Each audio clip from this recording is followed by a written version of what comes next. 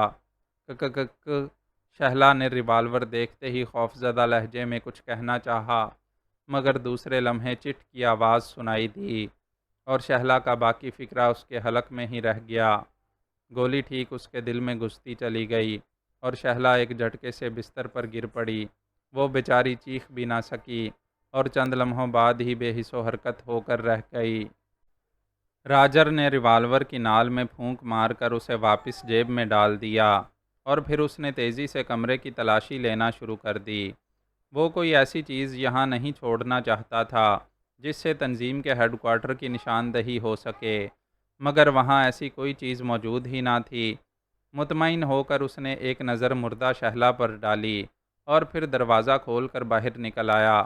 دروازہ بند کر کے وہ تیزی سے لفٹ کی طرف بڑھا اور چند ہی لمحوں میں وہ مین گیٹ سے باہر نکلتا چلا گیا۔ اس کے قدموں میں خاصی تیز رفتاری تھی۔ وہ جلد از جلد کلب سے دور ہو جانا چاہتا تھا۔ کار میں بیٹھ کر جب وہ کلب سے کافی فاصلے پر آ گیا تو اس کے چہرے پر اطمینان کے آثار نمایاں ہو گئے۔ تھوڑی دیر بعد وہ شاہی روڈ کی اس پیلی عمارت میں پہنچ گیا جہاں اصل پروفیسر رہائش پذیر تھا۔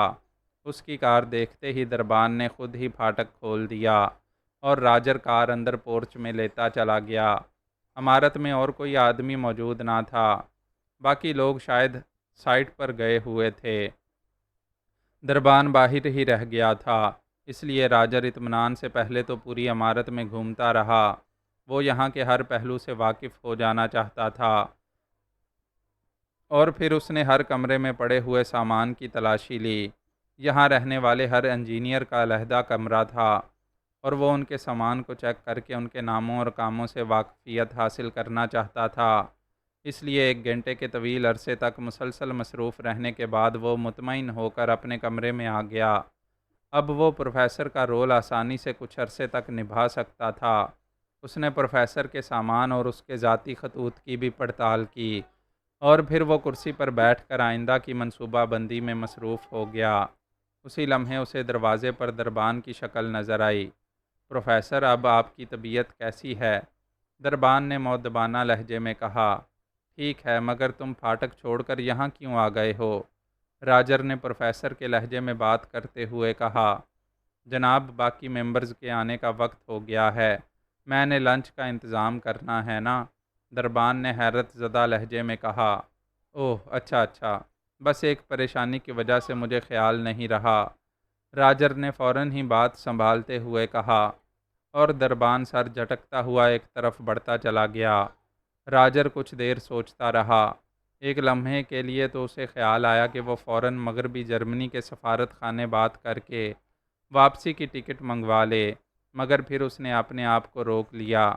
ظاہر ہے اس کے لیے کوئی معقول بہانہ ہونا چاہیے تھا اور فی الحال ایسا کوئی بہانہ موجود نہ تھا۔ اسے کچھ عرصہ انتظار کرنا پڑے گا۔ ابھی وہ اسی سوچ و بچار میں مصروف تھا کہ اچانک ایک گاڑی کے اندر آنے کی آواز سنائی دی اور پھر مختلف لوگوں کے باتیں کرنے اور کہکہوں کی آوازیں سنائی دیں اور راجر سمجھ گیا کہ پروفیسر کے باقی ساتھی آ گئے ہیں۔ وہ سنبھل کر بیٹھ گیا۔ چند لمحوں بعد 10 غیر ملکی اس کے کمرے میں داخل ہوئے۔ کیا حال ہے طبیعت کا پروفیسر؟ صبح آپ کی طبیعت بے حد خراب تھی، ڈاکٹر سے مشورہ کیا؟ ایک غیر ملکی نے تشویش بھرے لہجے میں کہا۔ اب ٹھیک ہوں ٹیڈ، شکریہ، میں ڈاکٹر کے پاس گیا تھا، اس نے تمام چیک اپ کیا ہے، وہ کہتا ہے بس معمولی سا ڈپریشن ہے۔ پروفیسر نے تصویر کی مدد سے اس غیر ملکی کو پہچانتے ہوئے اس کا باقاعدہ نام لے کر جواب دیا۔ اوہ شکر ہے، آج سائٹ پر آپ کی غیر موجودگی بڑی محسوس ہوتی رہی، کل تو آپ چلیں گے نا؟ ایک دوسرے غیر ملکی نے پوچھا۔ بالکل چلوں گا، راجر نے سر ہلاتے ہوئے جواب دیا۔ اوکے، سب نے خوشی سے نعرہ لگاتے ہوئے کہا اور پھر وہ کمرے سے نکلتے چلے گئے اور راجر کے لبوں پر طنزیہ سی مسکراہٹ تیرتی چلی گئی۔ وہ سوچ رہا تھا کہ انجینئر پروفیسر کے جسم کے ٹکڑے گٹر میں تیرتے پھر رہے ہوں گے اور یہ سائٹ پر چلنے کی بات کر رہے ہیں۔ بہرحال وہ پہلے امتحان میں کامیاب ہو گیا تھا۔ اس نے اطمینان کی طویل سانس لیتے ہوئے کرسی کی پشت سے سر ٹکا دیا۔ ٹائیگر کو کال کیے جب تقریباً آدھا گھنٹہ گزر گیا تو عمران چوکنا ہو کر بیٹھ گیا، اور پھر تھوڑی دیر بعد اس نے عمارت کی ملحقہ گلی سے ٹائیگر کو نکل کر گاڑی کی طرف بڑھتے دیکھا۔ ٹائیگر کے چہرے پر موجود اطمینان دیکھ کر عمران سمجھ گیا کہ وہ اپنے مشن میں کامیاب ہو گیا ہے۔ ٹائیگر بڑے اطمینان سے چلتا ہوا گاڑی کے قریب سے گزرتا چلا گیا، اور عمران نے چونک کر فیاض کی طرف دیکھا، جس کے چہرے پر شدید ترین بیزاری کے آثار نمایاں تھے۔ وہ شاید دل ہی دل میں بیٹھا عمران کو روانی سے گالیاں دے رہا ہوگا، مگر ظاہر ہے منہ سے کچھ نہ کہہ سکتا تھا۔ یار تھک تو نہیں گئے بیٹھے بیٹھے؟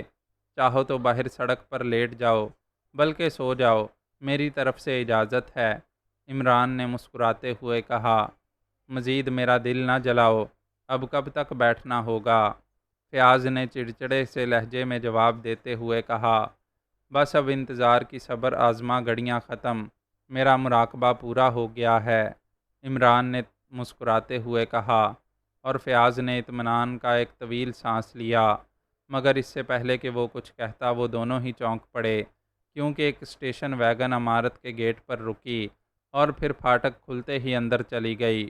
اس میں 10 کے قریب غیر ملکی بیٹھے ہوئے تھے۔ اچھا اچھا، میں سمجھ گیا، تمہیں انہی کا انتظار تھا، تو کیا یہ سارے مجرم ہیں؟ فیاض نے ایسے لہجے میں کہا جیسے اتنا بڑا انکشاف کر کے اس نے کوئی بہت بڑا کارنامہ سر انجام دیا ہو۔ کاش اتنے سارے مجرم ہوتے تو میں جلد ہی کروڑ پتیوں میں شامل ہو جاتا، عمران نے ایک ٹھنڈی سانس لیتے ہوئے کہا، اور فیاض بے اختیار ہنس پڑا۔ اب کیا کرنا ہے؟ یہیں بیٹھے ٹھنڈی سانسیں لیتے رہو گے یا کچھ کرو گے بھی صحیح؟ فیاض نے جھنجھلائے ہوئے لہجے میں کہا۔ سنو فیاض، اندر ایک پروفیسر ڈنکن موجود ہے، وہی ادھیڑ عمر غیر ملکی جو اس وفد کا سربراہ ہے، ہمارا مطلوبہ آدمی وہی ہے۔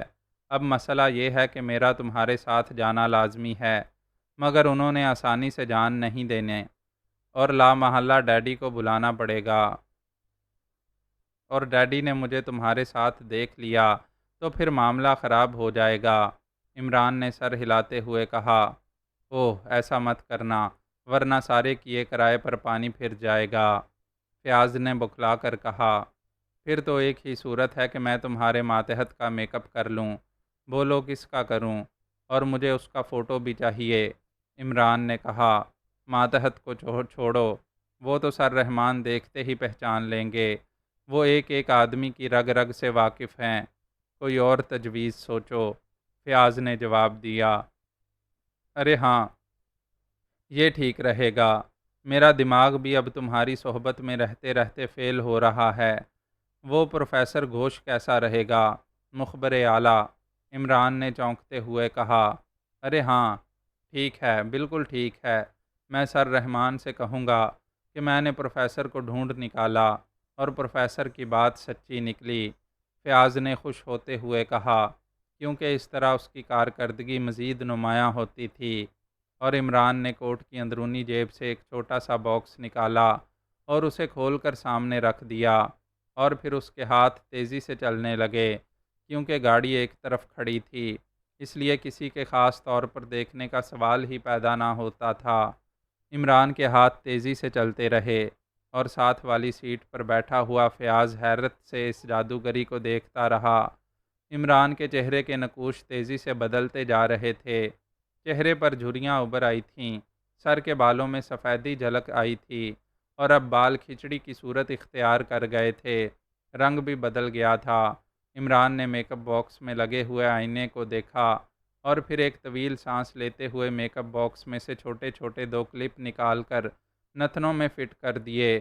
ان کلپوں کی مدد سے اس کے نتنوں کی ساخت اور مجموعی طور پر ناک کی ساخت یک لخت بدل گئی۔ دائیں گال میں کان کے ساتھ مصنوعی مسا لگانے کے بعد عمران نے ہلکی داڑھی اور مونچھ بھی لگا دی، اور ساتھ ہی بووں کا سٹائل بھی بدل ڈالا۔ اس کے بعد اس نے میک اپ باکس سے ایک ٹیپ رول نکالا اور اس میں تھوڑا سا ٹیپ کا ٹکڑا کاٹ لیا۔ اس ٹیپ پر ایسے نشانات بنے ہوئے تھے جیسے کوئی پرانا مندمل زخم کا نشان ہو۔ اس نے ٹیپ کو پیشانی کی دائیں طرف چپکا دیا، اور اس پر انگلی پھیرنے کے بعد جب اس نے ہاتھ ہٹایا تو چہرے پر پرانے زخم کا نشان ابھر آیا۔ عمران نے میک اپ باکس میں سے ایک چھوٹی سی شیشی نکالی اور اس کا ڈھکن کھول کر دونوں آنکھوں میں سبز رنگ کے محلول کے 2 قطرے ڈال دیے اور بوتل بند کر کے باکس میں رکھ دی۔ محلول کے قطرے جیسے ہی آنکھ میں پڑے، عمران کی آنکھ کی پتلی ذرا سی پھیل گئی اور اس کا رنگ بھی بدل گیا۔ عمران نے کنگھی کی مدد سے بالوں کا سٹائل بھی بدل دیا اور پھر باکس کے دوسرے خانے میں رکھی ہوئی پتلی کمان کی اینک نکال کر اس نے آنکھوں پر لگا لی اور میک اپ باکس بند کر کے اس نے واپس کوٹ کی جیب میں رکھ دیا۔ اب وہ مکمل طور پر کسی یونیورسٹی کا ادھیڑ عمر پروفیسر نظر آ رہا تھا۔ حیرت انگیز، انتہائی حیرت انگیز، تم تو جادوگر ہو۔ اگر تم میرے سامنے یہ روپ نہ بدلتے تو میں مر کر بھی یقین نہ کرتا کہ تم علی عمران ہو۔ فیاض کے لہجے میں حیرت کے ساتھ ساتھ تحسین کے جذبات بھی موجود تھے۔ بھائی، پیسے کمانے کے لیے سب روپ دھارنے پڑتے ہیں، کسی کی جیب سے پیسہ نکالنا آسان نہیں ہے، اور خاص طور پر تمہاری۔ عمران نے لہجہ بدلتے ہوئے کہا۔ پھر وہی پیسہ، جو بھی بات کرو تم بات پیسے پر ہی آ کر ختم کرتے ہو۔ فیاض نے برا سا منہ بناتے ہوئے کہا۔ آؤ بھائی سپر فیاض، اب اس معاملے کو ختم ہی کر دیں، خواہ مخواہ اتنا بڑھ گیا ہے، عمران نے فیصلہ کن لہجے میں کہا اور پھر دروازہ کھول کر نیچے اتر آیا۔ فیاض بھی تیزی سے نیچے اترا، اس کے چہرے پر مسرت کے آثار نمایاں ہو گئے تھے۔ اس کے کارناموں کی فہرست میں ایک اور شاندار کارنامے کا اضافہ ہونے والا تھا، اور پھر وہ دونوں تیزی سے چلتے ہوئے عمارت کے گیٹ پر پہنچ گئے۔ گیٹ بند تھا۔ فیاض نے کال بیل کے بٹن پر انگلی رکھ دی۔ تھوڑی دیر بعد چھوٹی کھڑکی کھلی اور دربان باہر آ گیا۔ یہ وہ دربان نہ تھا جو پہلی بار فیاض سے ٹکرایا تھا، شاید شفٹ کے تحت وہ لوگ کام کرتے تھے۔ فیاض چونکہ پوری یونیفارم میں تھا، اس لیے وہ فیاض کو دیکھتے ہی جھک گیا تھا۔ گیٹ کھولو، فیاض نے تحکمانہ لہجے میں اس سے مخاطب ہو کر کہا۔ یہ انٹیلیجنس کے سپریڈنٹ ہیں اور ایک تفتیش کے سلسلے میں یہاں آئے ہیں۔ پروفیسر ڈنکن سے انہوں نے ملنا ہے۔ عمران نے فوراً ہی دربان سے فیاض کا تعارف کراتے ہوئے کہا، اور فیاض کا سینہ اور زیادہ چوڑا ہوتا چلا گیا۔ بہتر جناب، دربان نے خوفزدہ لہجے میں کہا، اور پھر تیزی سے اس نے واپس جا کر گیٹ کھول دیا اور وہ دونوں اندر داخل ہو گئے۔ آئیے جناب، میں آپ کو ان کے کمرے میں لے چلتا ہوں، دربان نے مؤدبانہ لہجے میں کہا، اور فیاض نے سر ہلا دیا اور وہ دونوں اس کے پیچھے چلتے ہوئے آگے بڑھتے چلے گئے۔ دربان انہیں راہداری میں لے جا کر ایک کمرے کے دروازے پر لے جا کر رک گیا۔ ابھی ابھی کھانا کھا کر سب اپنے کمروں میں آرام کر رہے ہیں، دربان نے فیاض سے مخاطب ہو کر کہا۔ دروازہ کھٹکھٹاؤ، فیاض نے کرخت لہجے میں جواب دیا، اور دربان نے تیزی سے دروازہ کھٹکھٹایا۔ کون ہے؟ اندر سے پروفیسر کی آواز سنائی دی۔ دروازہ کھولیے جناب، افسر صاحب آپ سے ملنے آئے ہیں، دربان نے جواب دیا۔ چونکہ اسے فیاض کا عہدہ یاد نہ رہا تھا، اس لیے اس نے افسر صاحب کہہ کر جان چھڑا لی، اور دوسرے لمحے اندر سے قدموں کی آواز ابھری۔ تم جاؤ، فیاض نے دربان کو تحکمانہ لہجے میں کہا، اور دربان تیزی سے واپس گیٹ کی طرف بڑھتا چلا گیا۔ اسی لمحے دروازہ کھلا اور پروفیسر ڈنکن کی شکل دروازے پر نظر آئی۔ فرمائیے، پروفیسر نے حیرت بھرے انداز میں فیاض سے مخاطب ہو کر کہا۔ پروفیسر، کیا آپ ہمیں اندر آنے کے لیے نہیں کہیں گے؟ عمران، جو پروفیسر کو غور سے دیکھ رہا تھا، فوراً ہی بول پڑا۔ اوہ، آئیے آئیے، پروفیسر نے تیزی سے ایک طرف ہٹتے ہوئے کہا، اور عمران اور فیاض دونوں تیزی سے اندر داخل ہو گئے۔ عمران نے پروفیسر کی آنکھوں میں فیاض کے لیے اجنبیت نوٹ کر لی تھی، اور اس بات سے وہ کھٹک گیا تھا، کیونکہ پچھلے واقعے کے بعد کم از کم پروفیسر فیاض کی شکل نہ بھول سکتا تھا، اور اس لیے وہ فیاض کے بولنے سے پہلے بول پڑا تھا۔ وہ مزید بات کو کنفرم کرنا چاہتا تھا۔ پروفیسر، آپ انہیں پہچانتے ہیں؟ عمران نے اندر داخل ہوتے ہی فیاض کی طرف اشارہ کرتے ہوئے کہا۔ یہ آفیسر ہیں، پروفیسر نے الجھے ہوئے لہجے میں کہا۔ تم مجھے نہیں پہچانو گے؟ حیرت ہے۔ فیاض کو بھی اب پروفیسر کے انداز پر حیرت ہونے لگی تھی۔ ہمیں پروفیسر ڈنکن سے ملنا ہے، عمران نے کہا۔ میں پروفیسر ڈنکن ہوں، فرمائیے، مگر مجھے اپنا تعارف کرائیے۔ پروفیسر نے تیزی سے جواب دیا، اگر آپ پروفیسر ڈنکن ہیں تو بتائیے کہ راجر کہاں ہے؟ عمران نے تیز لہجے میں کہا، راجر؟ مگر کون راجر؟ آپ کیا کہہ رہے ہیں؟ پروفیسر نے چونک کر کہا، لیکن اس کی آنکھوں میں چونکنے کی نوعیت عمران سے چھپی نہ رہی تھی۔ دیکھو پروفیسر، اس بار تم میرے ہاتھوں سے بچ نہیں سکتے، اس لیے بہتر ہے کہ سب کچھ بتا دو۔ اچانک فیاض غصے سے چیخ پڑا۔ اس کا پیمانہ صبر شاید لبریز ہو چکا تھا۔ اوہ، تم مجھ پر روب ڈال رہے ہو، میں ایک معزز آدمی ہوں، سمجھے؟ پروفیسر بھی غصے میں آ گیا۔ غصے میں آنے کی ضرورت نہیں ہے پروفیسر، تم ہمیں راجر کا پتہ بتا دو، ہم تمہیں کچھ نہیں کہیں گے۔ عمران نے بات کو سنبھالتے ہوئے کہا، میں کسی راجر کو نہیں جانتا، سمجھے؟ تم غلط جگہ پر آ گئے ہو، اور تم نے ابھی اپنا تعارف ہی نہیں کرایا۔ پروفیسر نے اپنے لہجے کو سخت بناتے ہوئے کہا، سنو پروفیسر، میں تمہیں بتاتا ہوں، تم نے ٹرنکورا ہوٹل میں راجر کو فون پر انٹیلیجنس کے چھاپے کی اطلاع دی، اور سنو، پھر تم گلشن کالونی کی کوٹھی نمبر 110 میں راجر سے ملنے گئے، اور اس کے بعد تم جوزفین کلب میں گئے۔ اب بولو، اب بھی تم کہو گے کہ میں راجر کو نہیں جانتا؟ عمران نے تفصیل بتاتے ہوئے کہا، بکواس، سب بکواس، میں کہیں نہیں گیا، اور نہ ہی میں راجر کو جانتا ہوں، اور نہ ہی میرا راجر سے کوئی تعلق ہے۔ اس کا مطلب ہے تمہارا تعلق انٹیلیجنس سے ہے۔ تم نے پہلے بھی ایک غلط حرکت کی تھی، اور تمہارے افسران کو معافی مانگنی پڑی تھی، اور میں خاموش ہو گیا، لیکن اب تم پھر آ گئے ہو، اب تمہیں بھگتنا پڑے گا۔ پروفیسر نے غصے سے چیختے ہوئے کہا۔ اس کی آواز کافی بلند تھی، اور عمران سمجھ گیا کہ وہ چیخ کر اپنے ساتھیوں کو بلانا چاہتا ہے، اور وہی ہوا۔ چند لمحوں بعد ہی دروازے کھلنے کی آوازیں سنائی دیں، اور پھر کئی غیر ملکی نوجوان اندر داخل ہو گئے۔ اوہ، تو یہ پھر آ گیا، تم کیوں آئے ہو؟ ایک غیر ملکی نے فیاض کو دیکھتے ہی غصے سے چیختے ہوئے کہا، اور باقی لوگوں کا موڈ بھی جارحانہ ہو گیا۔ ٹیڈ، سفارت خانے ٹیلی فون کرو، اور سفیر یا سیکرٹری کو بلاؤ، ان لوگوں کو اب مکمل سزا ملنی چاہیے۔ پروفیسر نے غصے سے چیختے ہوئے کہا، اور ایک غیر ملکی سر ہلاتا ہوا تیزی سے کمرے میں رکھے ٹیلی فون کی طرف بڑھتا چلا گیا۔ عمران خاموش کھڑا رہا، جبکہ فیاض کا رنگ بدلنے لگا۔ عمران کی خاموشی اسے بری طرح کھل رہی تھی۔ اسے اصل صورتحال کا علم نہ تھا کہ پروفیسر غیر ملکی انجینئر ہے اور معزز مہمان ہے۔ پھر آخر نئی بات کیا ہوئی؟ سفیر صاحب خود آ رہے ہیں۔ ٹیڈ اس دوران ٹیلی فون سے فارغ ہو گیا تھا۔ اس کے لہجے میں بے پناہ سختی تھی۔ کیا ایک ٹیلی فون ہمیں بھی کرنے کی اجازت ہے؟ عمران نے بڑے مطمئن لہجے میں کہا، اب تم بچ کر نہیں جا سکتے، چاہے جو بھی کر لو۔ پروفیسر نے غصے سے چیختے ہوئے کہا، آرام سے بات کرو پروفیسر، تم ایک ذمہ دار آفیسر کے سامنے کھڑے ہو، تمہارا سفیر آ جائے پھر بات ہوگی۔ میں دیکھتا ہوں تم راجر کا پتہ کیسے نہیں بتاتے۔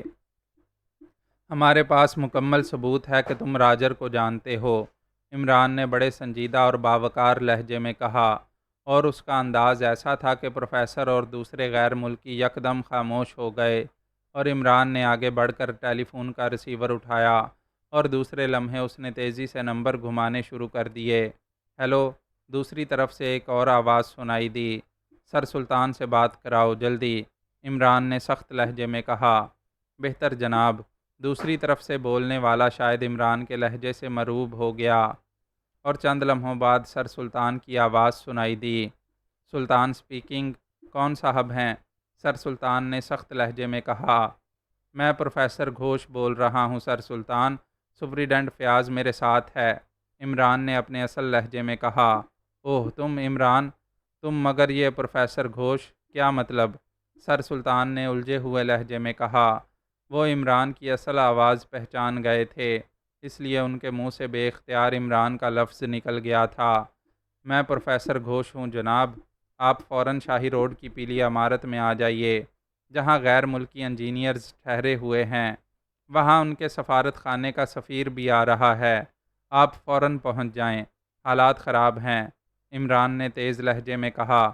کیا سر رحمان کو بھی لے آنا ہے؟ سر سلطان شاید ساری صورتحال سمجھ گئے تھے۔ آپ خود پہنچیں اکیلے، عمران نے کہا اور ریسیور رکھ دیا۔ آخر آپ لوگوں نے ہمیں ہی کیوں تاک رکھا ہے؟ آخر بات کیا ہے؟ آپ کس کیس کی تفتیش کر رہے ہیں؟ ایک غیر ملکی نے اس بار نرم لہجے میں کہا۔ ہم تو صرف پروفیسر سے راجر کا پتہ پوچھ رہے ہیں اور بس، جو انہیں بتانا پڑے گا، عمران نے کہا۔ میں جب کسی راجر کو جانتا ہی نہیں تو میں بتاؤں گا کیسے؟ پروفیسر نے غصے سے چیختے ہوئے کہا۔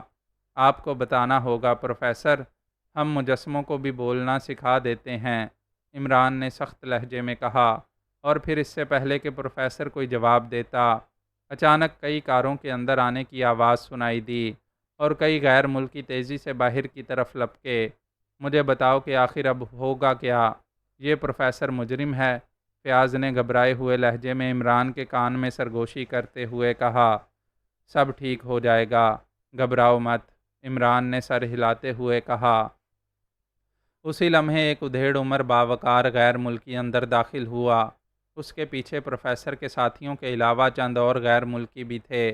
انہوں نے اپنے سینوں پر سفارت خانے کے بیج آویزاں کر رکھے تھے۔ میرا نام کنگسن ہے اور میں اس ملک میں مغربی جرمنی کا سفیر ہوں، اس ادھیڑ عمر غیر ملکی نے اندر آتے ہی بڑے باوقار لہجے میں عمران اور فیاض سے مخاطب ہو کر کہا۔ میرا نام پروفیسر گھوش ہے، میرا تعلق مقامی یونیورسٹی کے شعبہ تحقیق جرائم سے ہے اور یہ یہاں کی سینٹرل انٹیلیجنس بیورو کے سپریڈنٹ فیاض ہیں، عمران نے بھی جواب میں اپنا اور فیاض کا تعارف کراتے ہوئے کہا۔ آپ لوگ یہاں کیسے آئے ہیں؟ کیا یہ انجینئر مجرم ہیں؟ سفیر کا لہجہ یکدم سخت ہو گیا۔ ہم نے انہیں کب مجرم کہا ہے؟ ہم تو پروفیسر ڈنکن سے راجر کا پتہ پوچھنے آئے ہیں۔ انہوں نے پتہ بتانے کی بجائے آپ کو بلا لیا، عمران نے ہی جواب دیا۔ میں کسی راجر کو نہیں جانتا، لیکن یہ لوگ باضد ہیں۔ آج سے چند روز پہلے بھی انہوں نے یہی حرکت کی تھی کہ یہ اچانک یہاں آ گئے اور انہوں نے ہمیں بین الاقوامی مجرم بتایا اور ہم سب کو ہتھکڑیاں لگا دیں۔ پھر ان کے افسران آ گئے، انہوں نے ہتھکڑیاں کھلوا دیں اور ہم سب سے معافیاں مانگنے لگے کہ سب کچھ کسی غلط فہمی کی بنا پر ہوا ہے، جس پر ہم خاموش ہو گئے اور ہم نے آپ کو بھی اطلاع نہ دی۔ اب یہ پھر آ گئے ہیں، پروفیسر نے سخت لہجے میں جواب دیتے ہوئے کہا۔ اوہ، تو یہ بات ہے سیکریٹری، سفیر نے پروفیسر کی بات سنتے ہی انتہائی غصیلے لہجے میں اپنے ساتھی سے مخاطب ہو کر کہا۔ یس سر، ایک غیر ملکی نے مؤدبانہ لہجے میں کہا۔ سیکریٹری، تم وزارت خارجہ سے فون ملاؤ، میں حکومتی سطح پر احتجاج کرنا چاہتا ہوں، سفیر نے سیکریٹری سے مخاطب ہو کر کہا۔ فون کرنے کی تکلیف نہ کریں، وہ خود یہاں آ رہے ہیں، میں نے انہیں بلوایا ہے، عمران نے سر ہلاتے ہوئے جواب دیا۔ اوہ، تو کیا تمہاری نظر میں واقعی یہ لوگ مجرم ہیں؟ کیا تم اسے ثابت کر سکتے ہو؟ سفیر نے بری طرح چونکتے ہوئے کہا۔ ابھی پتہ چل جائے گا، پروفیسر نے جیسے ہی راجر کا پتہ بتایا، مجرم آپ کے سامنے ہوگا، عمران نے اسپاٹ لہجے میں جواب دیا۔ اور پھر اس سے پہلے کہ کوئی عمران کی بات کا جواب دیتا، اچانک ایک اور کار کے رکنے کی آواز سنائی دی اور پھر چند لمحوں بعد سر سلطان اندر داخل ہوئے۔ سر سلطان، دیکھیے، آپ کے آدمیوں نے یہاں کیا چکر چلا رکھا ہے، میں حکومتی سطح پر آپ سے احتجاج کرتا ہوں، سفیر نے سر سلطان کو دیکھتے ہوئے تیز لہجے میں کہا۔ کیا بات ہے پروفیسر گھوش؟ سر سلطان سفیر کو جواب دینے کی بجائے عمران سے مخاطب ہوئے۔ جناب سپریڈنٹ فیاض نے آخر کار ڈیتھ سرکل کے مجرموں کو پکڑ ہی لیا ہے، اس تنظیم کا سرغنہ راجر ہے، اس کی امداد ایک مقامی لڑکی شہلا کر رہی تھی۔ ان لوگوں کا مشن اس ملک میں منشیات کی ایک خاص قسم، جسے یہ MZ کے نام سے پکارتے ہیں، پھیلانا تھا۔ ان کا طریقہ کار یہ ہے کہ یہ MZ کو، جو انسان میں انتہائی جنسی جذبات اجاگر کر دیتا ہے، اعلیٰ طبقے کے مردوں اور عورتوں میں مفت تقسیم کرتے اور جب وہ اس کے عادی ہو جاتے تو پھر انہیں بلیک میل کر کے ان سے بھاری دولت کے ساتھ ساتھ ملکی ٹاپ سیکرٹ راز حاصل کیے جاتے۔ یہ سب کام یہ لوگ انتہائی خاموشی سے کرتے ہیں۔ راجر نے MZ کو پھیلانے کے لیے شہلا کو مہرا بنایا اور شہلا نے MZ اعلیٰ طبقے کی چند لڑکیوں کو ایک ہوٹل میں پلا دیا۔ وہاں سے MZ کی شیشی میرے ہاتھ لگی اور میں نے اس کا تجزیہ کیا اور اس طرح اصل صورتحال سامنے آ گئی، لیکن انہیں بھی اطلاع مل گئی کہ انٹیلیجنس ان کے پیچھے لگ گئی ہے۔ چنانچہ انہوں نے فیاض صاحب پر حملہ کر دیا، مگر فیاض صاحب نے کمال بہادری اور جرت سے کام لیتے ہوئے ان سب کا خاتمہ کر دیا۔ اس پر راجر نے، جو گلشن کالونی کی کوٹھی نمبر 110 میں رہائش پذیر تھا، کوٹھی چھوڑ دی اور پھر جوزفین کلب جا کر، جہاں شہلا رہتی تھی، اسے قتل کر دیا اور اس کی لاش یہاں اس بلڈنگ میں چھپا دی۔ عمران نے تفصیل بتا دی۔ اس بلڈنگ میں کیا بکواس ہے؟ راجر کا اس بلڈنگ سے کیا تعلق؟ پروفیسر نے غصے سے چیختے ہوئے کہا، آپ لوگ واقعی انجینئر ہیں اور ہمارے لیے قابل احترام ہیں۔ آپ کا اس تنظیم سے کوئی تعلق نہیں، لیکن صرف آپ کا۔ آپ براہ کرم جا کر اس بلڈنگ کی تلاشی لیں، آپ کو لاش مل جائے گی۔ عمران نے پروفیسر کے ساتھیوں سے مخاطب ہو کر کہا، جاؤ دیکھو، ابھی پتہ لگ جائے گا کہ کیا سچ ہے کیا جھوٹ ہے۔ سفیر نے دانتوں سے ہونٹ کاٹتے ہوئے کہا۔ اس کے چہرے پر عمران کے بااعتماد لہجے کی وجہ سے الجھن کے آثار نمایاں ہو گئے تھے۔ سفیر کے کہنے پر چند غیر ملکی نوجوان تیزی سے باہر نکل گئے اور پھر تھوڑی دیر بعد باہر شور سا مچا اور پھر بھاگتے ہوئے قدموں کی آوازیں نزدیک آتی چلی گئیں۔ سر بلڈنگ کے شمالی کونے میں ایک لڑکی کی لاش موجود ہے، وہ باڑ کے پیچھے پڑی ہوئی ہے، ایک غیر ملکی نے خوفزدہ لہجے میں آ کر اطلاع دیتے ہوئے کہا، اور سفیر کے ساتھ ساتھ سب لوگ بری طرح چونک پڑے۔ پروفیسر کی آنکھوں میں بھی الجھن کے تاثرات ابھر آئے۔ بکواس ہے، یہ سازش ہے، یہ ان کا حربہ ہے، انہوں نے کسی لڑکی کی لاش اندر پھینکوا دی ہوگی۔ پروفیسر نے غصے سے چیختے ہوئے کہا، میں خود لاش دیکھنا چاہتا ہوں۔ سفیر نے اٹھتے ہوئے کہا، یہیں منگوا لیجئے، عمران نے کہا، اور پھر سفیر نے سر ہلا دیا۔ چنانچہ تھوڑی دیر بعد شہلا کی لاش اٹھا کر اس کمرے میں لائی گئی، مگر اس بات کا کیا ثبوت ہے کہ یہ لاش اسی راجر نے یہاں لا کر ڈالی ہے؟ اور پھر پروفیسر کا راجر سے کیا تعلق ہے؟ اس بات کو ثابت کیجئے۔ سفیر نے پینترا بدلتے ہوئے کہا، آپ کا انجینئر پروفیسر ڈنکن ہے نا؟ اور آپ پروفیسر ڈنکن کی سفارتی حمایت کے لیے یہاں آئے ہیں۔ آپ کا بین الاقوامی مجرم تنظیم کے سرغنے سے تو کوئی تعلق نہیں۔ عمران نے بڑے باوقار لہجے میں سفیر سے مخاطب ہو کر کہا، بالکل بالکل، ہمارا مجرموں سے کیا واسطہ؟ پروفیسر ہمارے معزز ترین آدمی ہیں، آپ کو ان پر غلط شبہ کرنے کے بھی ہولناک نتائج بھگتنا پڑیں گے۔ سفیر نے جواب دیا، تو پھر یہ راجر بتائے گا کہ پروفیسر کہاں ہے؟ عمران نے اچانک پروفیسر سے مخاطب ہو کر کہا، کیا مطلب؟ پروفیسر نے جھٹکا کھا کر 2 قدم پیچھے ہٹتے ہوئے کہا، اور عمران کے اس فکرے پر کمرے کا ہر فرد بری طرح اچھل پڑا۔ فیاض اب اتنا احمق بھی نہ تھا کہ عمران کے فکرے کا مطلب نہ سمجھتا۔ اس نے تیزی سے ریوالور نکالنے کے لیے ہاتھ ڈالا۔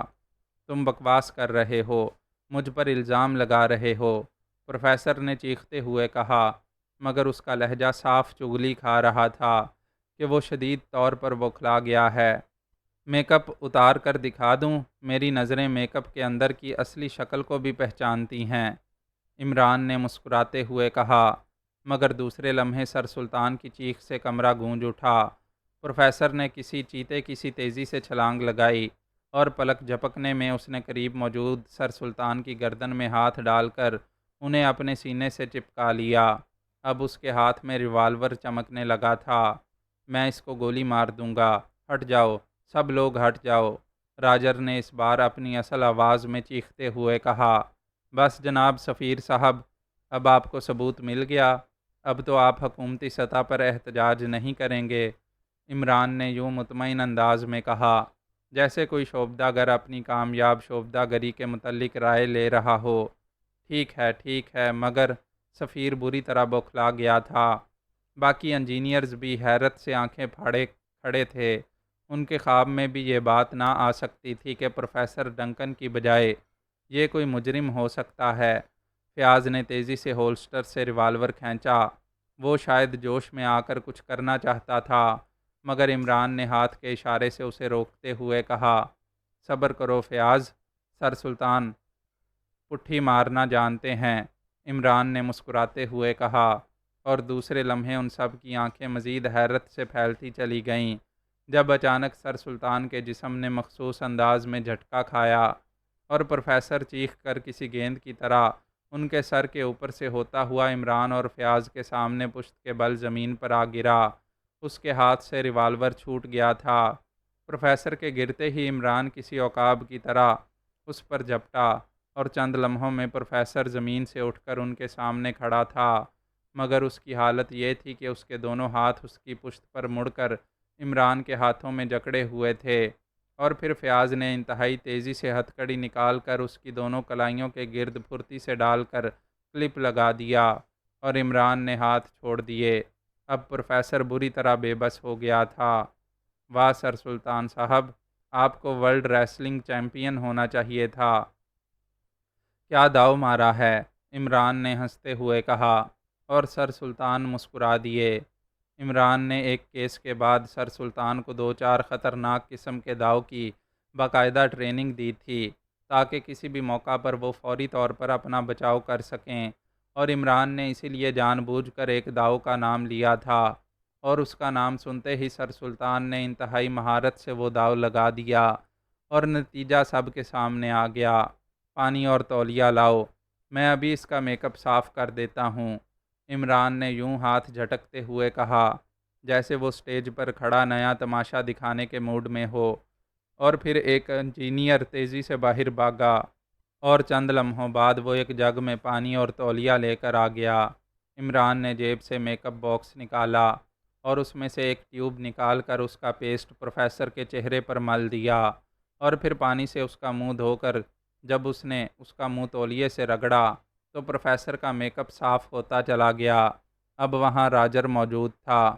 ناظرین و حاضرین، ڈیتھ سرکل کے سرغنہ اور بین الاقوامی مجرم راجر سے ملیے، جسے سینٹرل انٹیلیجنس بیورو کے سپرنٹینڈنٹ فیاض نے گرفتار کیا ہے، عمران نے پیچھے ہٹتے ہوئے کہا۔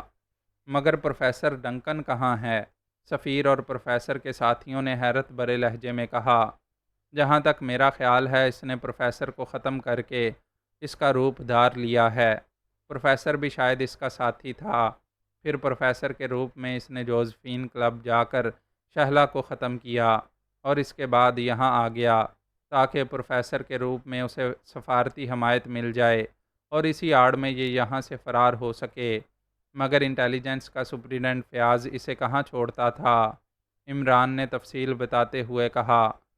سر سلطان، میں شرمندہ ہوں، آپ لوگ واقعی بے حد ذہین ہیں، میں تو سوچ بھی نہ سکتا تھا کہ ایسا بھی ہوگا، سفیر نے انتہائی شرمندہ لہجے میں کہا۔ آپ اپنا حکومتی سطح پر احتجاج واپس لے رہے ہیں یا نہیں؟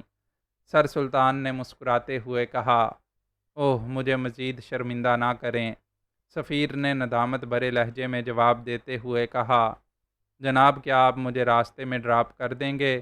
میں بوڑھا آدمی ہوں، کھڑے کھڑے تھک گیا ہوں، انہوں نے تو مجھے بیٹھنے کے لیے بھی نہیں کہا، عمران نے بڑے مسمسے سے لہجے میں سر سلطان سے مخاطب ہو کر کہا۔ اوہ سوری، ہمیں کیا معلوم تھا کہ یہ چکر ہے، چند غیر ملکی انجینئروں نے شرمندہ ہوتے ہوئے کہا۔ آپ کی شرمندگی سے میری تھکاوٹ دور نہیں ہو سکتی، بہرحال آپ کا شکریہ، آپ نے کم از کم اتنا تعاون کیا ہے کہ ہمیں فوراً پکڑ کر پیٹنا نہیں شروع کر دیا، ورنہ تو مالش کرنے والا بھی تھکاوٹ نہ اتار سکتا، عمران نے جواب دیا، اور سب بے اختیار ہنس پڑے۔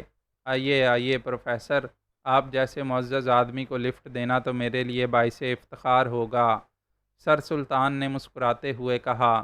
اچھا جناب سپرنٹینڈنٹ فیاض صاحب، اب آپ جانیں اور آپ کے مجرم میرے حق میں دعا کیجئے، اللہ تعالیٰ مجھے بھاری قرض سے سبکدوش کرنے کی کوئی سبیل پیدا کر ہی دیتا ہے، عمران نے فیاض سے مخاطب ہو کر کہا، جو پروفیسر کو پکڑے کھڑا تھا، اور فیاض صرف پھیکی سی ہنسی ہنس کر رہ گیا۔ ظاہر ہے وہ عمران کا اشارہ سمجھ گیا تھا اور اسے نظر آ رہا تھا کہ اسے ایک اور چیک لکھنا پڑے گا۔